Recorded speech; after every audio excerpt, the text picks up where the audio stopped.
ओम नमो भगवते वासुदेवाय नमः। कृष्णाय वासुदेवाय हरे परमात्मने प्रणतः क्लेशनाशाय गोविंदाय नमो नमः। स्वागत है आप सभी का मेरे Hariom Sharma money tips channel पर। भादों मास के 19वें अध्याय की कथा।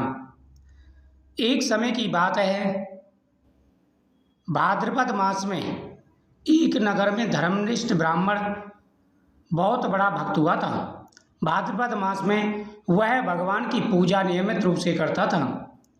वह प्रतिदिन स्नान कर भगवान विष्णु और भगवान शिव की पूजा करता था। ब्राह्मण का जीवन बहुत ही सादगीपूर्ण था, परंतु वह सदा संतोष में रहता था। उसका जो जीवन था वो सादगीपूर्ण था, लेकिन वह संतोषी था। धन कम था, लेकिन फिर भी मन में संतोष था। और इंसान का सबसे बड़ा जो धन होता है वो होता है संतोष। थोड़ा धन है, गुजारा हो रहा है, टाइम पास हो रहा है, आप कुछ दान पुण्य भी साथ में कर रहे हैं, उतना पैसा आ रहा है, तो आपको संतोष रखना चाहिए। उसी नगर में एक धनवान व्यापारी रहता था। उसके पास अपार धन था, लेकिन उसके हृदय में दया, करुणा और धर्म का कोई स्थान नहीं था। व्यापारी था, धन तो उसके पास बहुत था, लेकिन उसके मन में हमेशा लालच रहता था। वो ना किसी पर दया करता, ना किसी की सहायता करता था। वह घमंडी भी था और अपने आगे दूसरों को तुच्छ समझता था। काफ़ी लोग ऐसे होते हैं, अगर धन आ जाए तो उनको घमंड आ जाता है। भाद्रपद मास के एक दिन वह व्यापारी ब्राह्मण से बोला, तुम दिन रात पूजा पाठ में लगे रहते हो, परंतु तुम्हारे पास कुछ धन नहीं है। मेरे पास अपार धन है, पूजा करूं या ना करूं, मुझे इसकी आवश्यकता नहीं है। अब जब वह ब्राह्मण को पूजा करते हुए देखता था, तो वह ब्राह्मण से कहता कि ऐसी पूजा करने से क्या लाभ? तुम दिन रात भगवान की पूजा करते हो, भक्ति करते हो, लेकिन फिर भी तुम्हारे पास धन नहीं है। और देखो, मैं पूजा पाठ भी नहीं करता, फिर भी मेरे पास भरपूर धन है। ब्राह्मण ने नम्रता से उत्तर दिया, भाई, धन से तन को सुख मिल सकता है, परंतु मन और आत्मा का सुख केवल भक्ति और धर्म से ही मिलता है। भादों मास में जो व्यक्ति भगवान की उपासना करता है वह भवसागर से पार हो जाता है। धन तो नश्वर है, लेकिन पुण्य चिरस्थायी है। अब ब्राह्मण ने उससे कहा कि भाई, तुम्हारे पास धन है, अच्छी बात है, और उस धन से आप क्या कर सकते हो? सिर्फ अपने तन को सुख दे सकते हो, मन को नहीं। मन तुम्हारा फिर भी विचलित रहेगा, और ये धन तो आना जाना है, इसे छोड़ करके जाना पड़ेगा। लेकिन जो अच्छा कर्म है, जो पुण्य है, वो तो हमारे साथ ही जाएगा।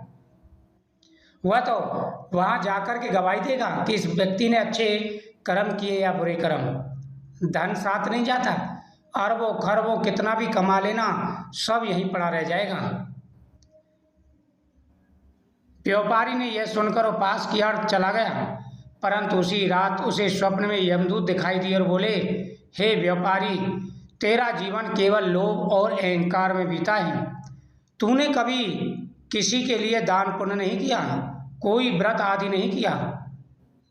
तुझे महाघोर दुख भोगना पड़ेगा और बड़ी बड़ी यातनाएं सहनी पड़ेंगी।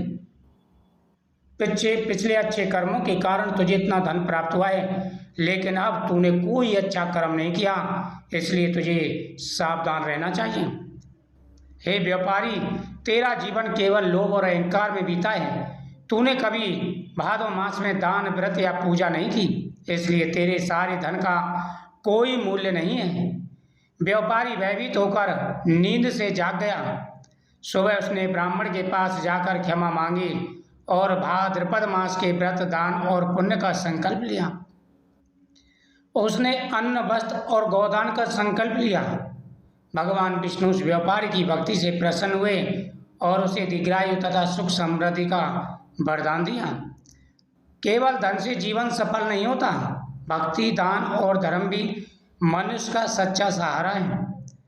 जिस व्यक्ति के पास धन है, अगर वह दान पुण्य करता है तो वह सबसे बड़ा धनवान है। जिस व्यक्ति के पास धन है और वह दान पुण्य नहीं करता, तो ऐसे धन का क्या लाभ? हमेशा ध्यान रखें और दान पुण्य जरूर करें। जो व्यक्ति दान पुण्य नहीं करते, उनका जीवन व्यर्थ हो जाता है। भगवान ने इस लायक आपको बनाया है कि आप दान पुण्य कर सकें, तो आपको दान पुण्य करना चाहिए। धन दौलत शोहरत मान सम्मान सब यहीं रहने वाला है। एक एक दिन आयु में घट रहा है और ये शरीर तक यहीं रह जाएगा, जल जाएगा। लेकिन अच्छे कर्म, अच्छे पुण्य, अच्छे जो व्यवहार, यही हमारे साथ जाता है। इसलिए कर्म करो, अच्छे करो, कभी किसी के दूसरे का बुरा मत सोचो, हमेशा दूसरों की भलाई करो। इससे आपको लाभ मिलेगा, पुण्य मिलेगा और आपके जीवन में सफलता आएगी। जय श्री कृष्ण।